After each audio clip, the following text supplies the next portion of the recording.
Guys, I hope आप लोग सब ठीक ठाक हो, मज़े में हो, फर्स्ट क्लास हो।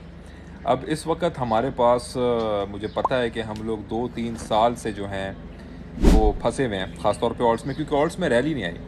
ख़ासतौर पे जिन लोगों ने 2021 का टॉप बाई किया है उनके लिए तो ऑल्ट्स की रैली आई ही नहीं है, ऑल्ट सीज़न आया ही नहीं है। और इवन जिन लोगों ने 2024 के दिसंबर में नहीं सेल किया, जब हम सेल करा रहे थे, उनके लिए भी ऑल्ट्स की रैली नहीं आई, ऑल्ट्स का सीज़न नहीं आया। तो सबसे पहले मेरा दिल जाता है ऐसे लोगों को, और मेरा बहुत दुख होता है ऐसे लोगों की बात सुनकर, ऐसे लोगों का पोर्टफोलियो देखकर, ऐसे लोगों के पोर्टफोलियो की बात सुन के। लेकिन भाई यही फ़र्क होता है उन लोगों में जो गाइडेंस में रह के एक कम्युनिटी के साथ जुड़ के ट्रेडिंग कर रहे होते हैं, और वो जो हवा में तीर मार रहे होते हैं। गलत देखें हो जाता है बंदा, गलत एनालिसिस में हो जाता है बंदा, कोई 100% परफेक्ट नहीं है। लेकिन हमारी कोशिश यही होती है कि अपने एनालिसिस को बेहतर से बेहतर किया जाए। और डेफिनेटली यार, बहुत ऑप्टिमिज़म के अंदर लोग मारे गए हैं, बहुत ऑप्टिमिज़म के अंदर लोग जो हैं वो मारे जाते हैं। दिसंबर 2024 में भी जब मेजर एग्ज़िट करना था, लोग ऑप्टिमिज़म के अंदर थे, मैं उस वक्त अगेंस्ट था उस चीज़ के। लेकिन एट द सेम टाइम अभी रिसेंटली हम डिले हो गए हैं पिवट एग्ज़िट यूफोरिया में, जिसके अंदर मैं एग्जैक्टली हम सही टाइम करके मार्केट को नहीं पकड़ पाए, हम करेक्ट नहीं हो पाए उसके अंदर अभी तक। लेकिन मार्केट हमारे पास अभी भी अपवर्ड मोमेंटम थोड़ा बहुत इसने दिखाना शुरू किया है कल से, और ये एक पॉजिटिव बात है, पॉजिटिव साइन है। आखिर ये पैसा जो है, ये बिग मनी का ही पैसा आ रहा है ना, रिटेलर्स का तो नहीं आ रहा। और ख़ास तौर पे ऑल्ट्स ने भी बीटीसी के ख़िलाफ़ थोड़ी स्ट्रेंथ दिखाने की कोशिश तो की है। अब आया देखना यह है कि कब तक कोशिश जारी रहती है। मेरा ये मानना है कि फरवरी के इख्तिताम तक clarity act bill pay clarity हमें मिल सकती है, और फरवरी 20 के बाद से हमें एक मेजर रेवोल्यूशनरी फाइनेंशियल सेटअप मिल सकता है, जो हमारी क्रिप्टो इंडस्ट्री के लिए बहुत ही फ़ायदेमंद, पुरउम्मीद, और हमारी क्रिप्टो प्राइसेस के लिए, ऑल्ट कॉइन प्राइसेस के लिए बहुत ही अच्छा साबित हो सकता है। इस पर मज़ीद डिटेल में भी मैं वीडियो बना के आप लोगों के सामने पेश करूँगा। लेकिन हम लोगों को ये समझना चाहिए कि देखो, जब मार्केट ने बुलिश होना होगा ना, या जब भी मार्केट ने बुलिश होना होता है, तो उस वक्त वो बुलिश मोमेंटम मार्केट अचानक से पकड़ती है, और फिर ख़बरें पता चलती हैं कि भाई ये ख़बर है, और फिर बाजी हाथ से निकल जाती है। फिर गिरी हुई प्राइसेस पे हम सोचते हैं यार काश उस टाइम हमने ख़रीद लिया होता। तो ये जो काश उस टाइम हमने ख़रीद लिया होता वाला क्लब है ना, इसमें हमें आने से बचना है, इसमें हमें आने से गुरेज करनी है। हमें कोशिश ये करना है कि हमें आज के वक्त में, अगर ऑल्ट में हमें अच्छी प्राइसेस मिल रही हैं, अगर ऑल्ट कॉइन्स में हम लोगों को वो प्राइसेस मिल रही हैं जो हिस्टोरिकली लो हैं, फंडामेंटली लो हैं, वीकली बोलिंजर बैंड्स टूट चुके हैं, तो हमें उसका फ़ायदा उठाना चाहिए। हमें उन प्राइसेस को हमेशा, ऐसा क्यों है कि हम हमेशा जब भी हमें हिस्टोरिक लो प्राइसेस मिलती हैं, हम उसको हमेशा एक नेगेटिव नज़र से देखते हैं।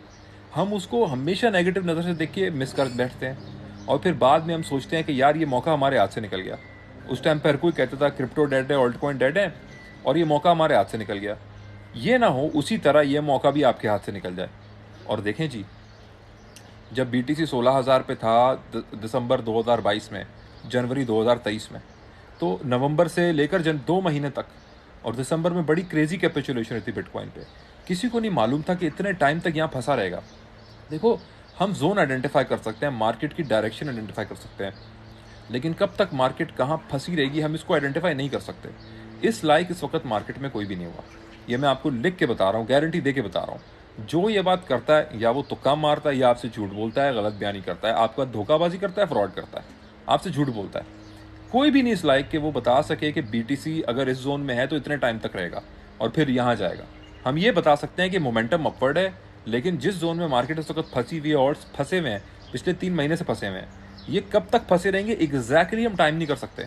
लेकिन हम बता सकते हैं कि मोमेंटम अपवर्ड है, हम बॉटम आउट हो चुके हैं, ये एंट्री का मौका है, ये एंट्री का टाइम है। खास तौर पे ऑल्ट्स में, मैं बीटीसी की बात नहीं कर रहा। बीटीसी ऑलरेडी एक 26 से होके आया है। कई ऑल्ट्स जो हैं, यहाँ से अगर बीटीसी 100 भी चला गया, 95 भी चला गया, कई ऑल्ट्स यहाँ से 3x हो जाएंगे, 2.5x हो जाएंगे। तो यार, अगर हमारे पास डीसीए का बजट हो, या अगर हमारे पास ऑल्ट्स में एंट्री लेने का बजट हो, तो वो क्या वजह है कि हम अभी एंट्री ना लें? लॉजिक रीज़न तो समझ नहीं आ रहा ना। हाँ भाई, मेरी हटी हुई है मार्केट से, मैं इमोशनल हो गया हूँ, मैं फ्रस्ट्रेट हो गया हूँ। ठीक है, इमोशनल रीज़न की बिना पे आप ये फैसला ले सकते हो, किसी को गालियाँ दे सकते हो, बातें सुना सकते हो, उससे आपका फ़ायदा कुछ नहीं होगा, लेकिन चलो वो आप कर सकते हो। लेकिन आपको मिलेगा कख नहीं, आप फिर से एक सुनहरी मौका शायद खो बैठोगे। तो देखिए, मेरा वीडियो बनाने का मकसद आप लोगों को बार बार एक चीज़ हैमर करना नहीं होता, लेकिन ये बड़ा ज़रूरी है मेरे ख्याल से, कि एक तो हम अखलाकियात को हमेशा कायम व दायम रखें। हम ट्रेडर्स हैं, हम स्टॉइक लोग हैं, हम इमोशनल आउटबर्स्ट में नहीं आते और ना हमें आना चाहिए। ठीक है, मार्केट हमें जो है इतनी हमारे नब्ज़ पे और हमारे असाब पे हावी ना हो कि हम लोग अपनी एंग्जाइटी में भूल जाएं अपने आप को।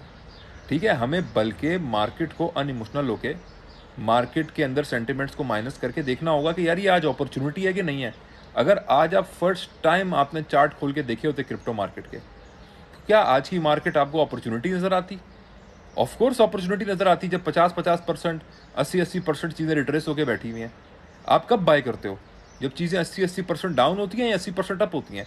Logic, simple logic, basic logic. Fear and greed index crypto का 5 पे 4 पे चला गया। मुझे नहीं याद पड़ता कि कभी यहाँ पे फियर एंड ग्रीड इंडेक्स गया हो। तो क्या ये हमेशा यही रहेगा अब ता क़यामत? सोचिए ना, इसने 80 पे जाना है, फियर एंड ग्रीड ने। कहाँ कहाँ होंगी हमारी प्राइसेस उस वक्त? फिर भाग भाग के दौड़ दौड़ के आप खरीद रहे होगे। ठीक है, तो देखें, मैं ये बातें सारी आपके लिए कर रहा हूँ। मैं ट्रेड्स लगा के बैठा हूँ, मेरी ट्रेडिंग चल रही है।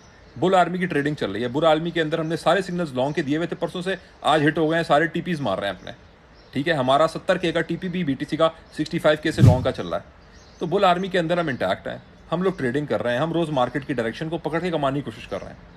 आपने फैसला करना है कि आप क्या कर रहे हो। थैंक यू सो मच, जज़ाकल्लाह।